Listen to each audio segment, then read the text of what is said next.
Oi, pessoal, eu aqui de novo, Priscila Almeida, fazendo essa sequenciação de mapas conceituais a partir do livro Manual de Linguística, organizado por Martelota, na sua segunda edição, nona reimpressão, 2022. Hoje vamos à sequência no 11º capítulo, capítulo 11, tratando da linguística cognitiva. Então, pensando na linguística cognitiva, vale salientar que é imprescindível que você tenha feito a leitura integral, certo? Do capítulo para vir para esse conteúdo, porque assim ele vai ser mais significativo para você, ok? Então, a linguística cognitiva ela vai ter um pensamento corporificado, que a estrutura da linguagem e sua organização estão diretamente associados à estrutura do nosso corpo, bem como as restrições de percepção e de movimento no espaço. Tá? Então, essa é a ideia da unificação da linguagem, né? Unificar mente e corpo, trazer aí o indivíduo de uma forma integral. Né? Então, a linguística cognitiva vai ter essa perspectiva.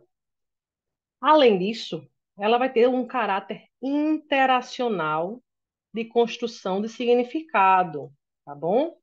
Então, para isso, vai ter o usuário da língua como centro da construção do significado. Então, o usuário da língua ele vai ser o ator, né? O personagem principal dessa teoria linguística, né?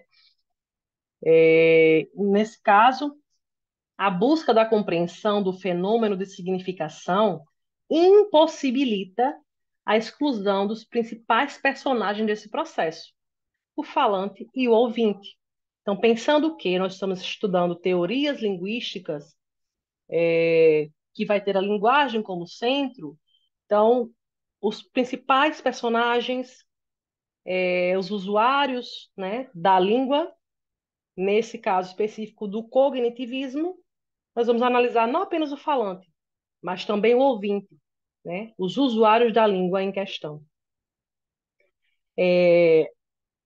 Ronald Langarker, né, ele diz que a gramática de uma língua ela constitui um processo dinâmico e se associam a rotinas cognitivas que são moldadas, mantidas e modificadas pelo uso. Mais uma vez, temos essa corrente linguística que vai ter o uso da linguagem como centro, tá? Então, é um processo dinâmico que vai ser moldado de acordo com o seu uso. Ainda pensando nesse caráter interacional da construção de significado, a comunicação ela é uma atividade compartilhada, ou seja, implica em uma série de movimentos feitos em conjunto pelos interlocutores em direção à compreensão mútua, tá? Então é uma ação compartilhada, digamos que também coordenada, né? Onde os dois principais personagens do processo, o falante e o ouvinte, trabalham em conjunto para chegar à compreensão, à efetivação de uma comunicação eficiente, eficaz. Tá bem? Então, vamos seguindo aqui, ainda sobre teorias, vamos analisar o que Chomsky traz, né? Qual o pensamento de Chomsky e o que é que a gente tem até o momento a respeito, né, da linguística cognitiva. Então, Chomsky ele fundou uma tendência de estudos linguísticos de considerar a linguagem um sistema de conhecimento autônomo, depositado no cérebro dos indivíduos e constituído de uma série de princípios inatos referentes à estrutura gramatical das línguas. Nós já vimos aqui que as novas tendências, né, elas já vão estar aí mais para essa dinamicidade e não para a inatividade, certo? Para Chomsky também, o princípio da modularidade da mente, segundo o qual a mente é composta de módulos ou partes. Ele diz que a sintaxe é autônoma e constituída e constitui a essência da descrição da linguagem. Então, aqui a essência para Chomsky seria sintaxe, né? E nós vimos que a essência dos novos estudos aí dentro dessa corrente da linguística cognitiva estão para os usuários. E na ideia de Chomsky, né, o nível sintático se caracteriza por ser independente dos outros níveis de estrutura gramatical, como o nível fonológico e semântico, né? Nós vimos até o momento que essas novas concepções trazem esse caráter dinâmico, não um caráter único, unitário, separatista, modular, certo? E pensando nisso, né, a gente traz o Chomsky aqui porque ele iniciou essa ideia, né, da cérebro, do cognitivo, mas é uma ideia um pouco mais voltada ainda para a forma, né? Então, essa ideia mais gerativa, mais inata. E nós temos a concepção da linguística cognitiva, um repensamento dessa modularidade, tá? Então, a gente vai ver agora exatamente isso. Repensando a questão da modularidade. Então, repensando, né, nós vamos ter aqui dois principais teóricos, que são Gilles Falconer e Mark Turner, que trazem o quê? Que todas as representações são recriadas em regiões diferentes do cérebro, a cada momento em que ouvimos essa expressão.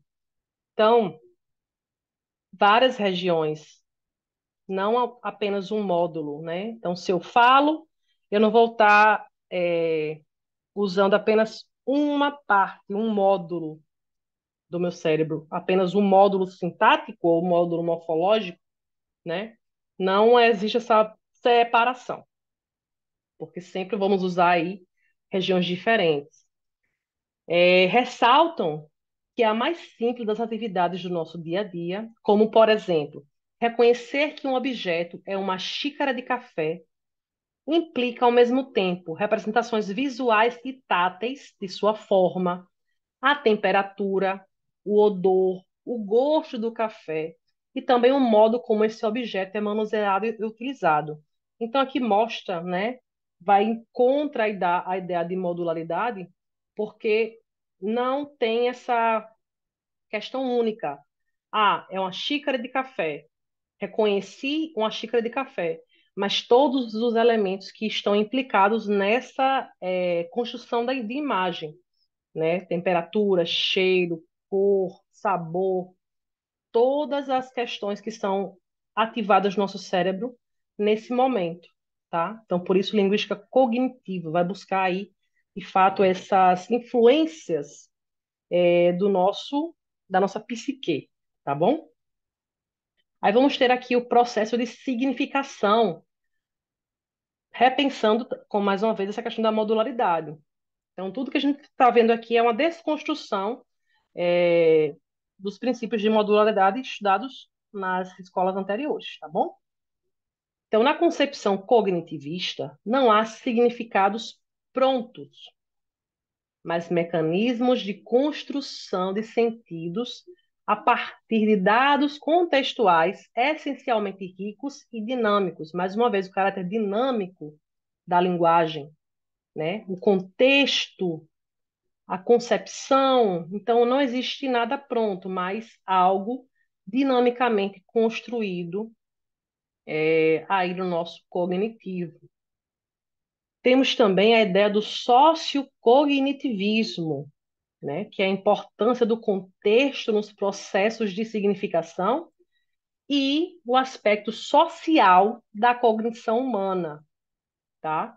Então, mais uma vez aí reforçando essa questão, tá? Não apenas do caráter cognitivo, mas social, contextual do uso da linguagem.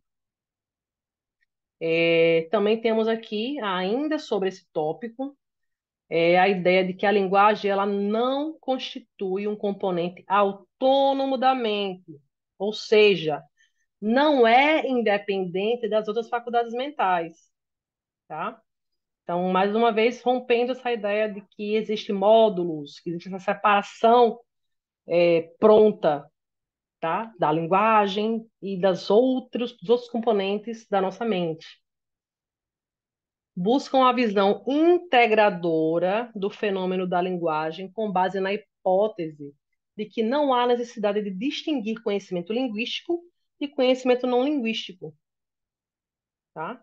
Então, integrando esses dois conhecimentos, o linguístico e o não linguístico, sem necessidade de separá-los, de distinguir o que é linguístico e o que é não linguístico.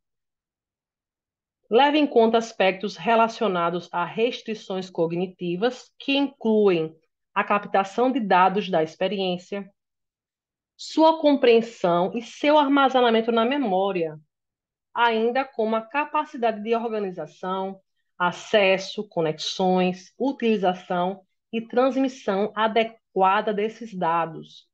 Então, vai considerar aspectos desde as conexões mentais feitas, né, para as escolhas linguísticas até a transmissão dessas ideias, né? Então, vai ter essa concepção, mais uma vez, integradora, dinâmica. E também, né, nessa perspectiva cognitivista, há uma relação sistemática entre a linguagem, o pensamento e a experiência. Então, a linguagem, pensamento e experiência. Toda essa parte contextual, parte cognitiva e o uso da linguagem vão estar interligados, certo?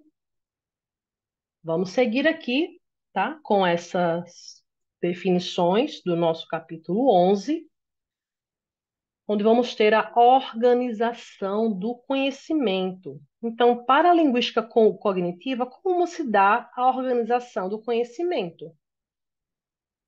Então, toda informação é posicionada no sentido de que, normalmente, não falamos a respeito do que o mundo é, mas a visão que temos dele. Então, geralmente, nós não falamos do que algo é, mas sempre a nossa impressão a respeito daquilo. Então, o nosso, né, ponto de vista, o usuário, ele vai sempre estar ali intrínseco ao que é falado, à linguagem, tá? Nós vamos ter aí, nessa organização do conhecimento, as entidades conceituais, que são os sentidos. Também vamos ter palavras e estruturas da língua, que são os recursos que a gente vai estar utilizando. E também o ponto de vista, que são diferentes possibilidades de o falante realizar mentalmente uma cena, tá? Então, essas possibilidades mentais do falante, do usuário, são pontos de vista. E cada indivíduo tem o seu ponto de vista sobre uma situação, certo? Também vamos ter a questão do alinhamento da figura e do fundo, onde, né, vai existir aí uma maior proeminência que nós atribuímos a um dos elementos de uma cena, colocando em primeiro plano de nossa atenção, ou seja, em figura. Isso é quando é uma escolha também do usuário, é uma questão individualizada, onde, de acordo com a situação, de acordo com o contexto, cada pessoa vai dar um destaque a uma informação dentro do cenário linguístico. Então, quando você destaca uma situação, você está colocando ela em figura, em destaque. E o resto, né, da situação, ela vai estar em fundo. Vamos ter aqui também o conhecimento de base em relação ao qual o conceito é compreendido. Então, qual é o conceito de base? É de que a linguagem é um instrumento cognitivo que tem como função organizar e fixar a experiência humana. Diz também que os significados só podem ser descritos com base nessas experiências, assim como no conjunto de conhecimentos delas provenientes, tá? Então, essa criação de significado, organização e fixação cognitiva vão estar ligadas diretamente às experiências humanas, experiências que a gente pode considerar ao uso do usuário, né? Do indivíduo. Seguimos aqui, né, com os conceitos. Vamos ter também, nessa parte da organização do conhecimento, o enquadre. Então, o enquadre é a base do conhecimento em relação à qual se impõe uma determinada mobilização atencional. Então, quando você mobiliza um conhecimento dando destaque, você vai estar enquadrando-o, tá? Então, essa é uma das bases aí também da organização do conhecimento. E vamos ter os domínios conceituais. Os domínios conceituais vão ser divididos em dois grandes grupos, que são os domínios estáveis e os domínios locais. Falando de domínios estáveis, nós vamos ter, deixa eu puxar aqui, que domínio estável é um conjunto de informações que o homem aprendeu e partilha. São modelos cognitivos idealizados, estruturas através das quais nosso conhecimento se organiza. São molduras comunicativas, estruturas de conhecimento relacionadas a formas organizadas de interação. Também esquemas genéricos, configurações conceptuais de natureza mais ampla, global, abstrata e, portanto, mais flexível em suas aplicações. Então, todos esses termos, todos esses conceitos formam os domínios estáveis. Agora, os domínios locais. Os domínios locais são os espaços mentais que constituem operadores do processamento cognitivo, ou seja, têm caráter dinâmico e sequencial, já que são produzidos à medida que falamos. E também os construtores de espaços mentais. Os espaços mentais são ativados por esses construtores. No nível gramatical, podem assumir estruturas de conectivos, sintagmas preposicionais ou adverbiais, de orações, entre outras possibilidades, criando diferentes tipos de espaços, tá? Então, esses são os domínios conceituais. Nós vamos ter mais conceitos, tá? Então, aqui vamos ter o princípio de projeção. O princípio de projeção, ele vai ter três grandes grupos, né? Nesse princípio.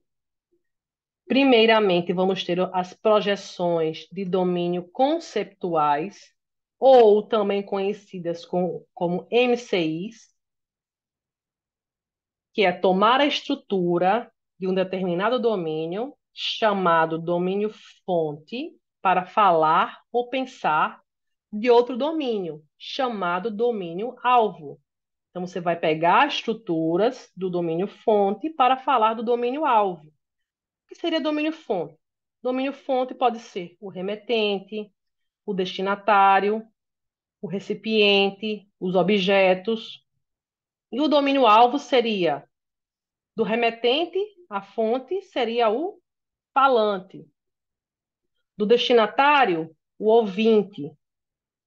Do recipiente, as palavras. E dos objetos, as ideias. Então, quando você usa o domínio do remetente para falar sobre o falante e vice-versa, tá bom? Então, essa seria a projeção de domínios conceptuais. Vamos ter também as projeções de domínios pragmáticas, projeção de funções pragmáticas, perdão. Então, elas projetam um domínio em outro e a ele relevante, em consequência de uma relação estabelecida localmente para uma função de caráter pragmático. Então, quando você faz esse jogo de palavras, que é muito utilizado nas metonímias, certo? Vamos também ter aqui as projeções entre espaços mentais. Quando se insere um introdutor de espaços mentais no discurso, estabelece uma conexão entre diferentes espaços de referenciação, tá? Então, essa seria a projeção entre espaços mentais. Seguindo aqui nesses nossos conceitos, deixa eu só parar aqui. Vamos ter o último conceito para o capítulo 11, que é o conceito de mesclagem, tá? Então, o espaço mescla, ele surge a partir da composição de elementos provenientes de um esquema genérico dos domínios de projeção de domínios conceituais ativos e dos domínios dos espaços mentais locais. Então, é essa mescla de duas projeções ao mesmo tempo. A mesclagem estabelece uma conexão entre diferentes domínios conceituais, ou seja, diferentes conjuntos de conhecimentos pré-linguísticos que são estruturados por nossas experiências coletivas ou individuais. E vamos ter aqui, também falando sobre mesclagem, Gilles Falconer, que diz sobre a mesclagem que é o espaço que herda estruturas parciais de espaços denominados fonte e que possuem uma estrutura emergente própria, tá? Então, mais uma vez, aqui são apenas conceitos introdutórios, nada muito aprofundado. A ideia realmente é essa, que se tenha noção, dos conceitos básicos, tá? E terminamos assim, capítulo 11, Linguística Cognitiva. Vou deixar na descrição o link para acessar esse mapa conceitual. Espero ter ajudado de alguma forma e até o próximo vídeo.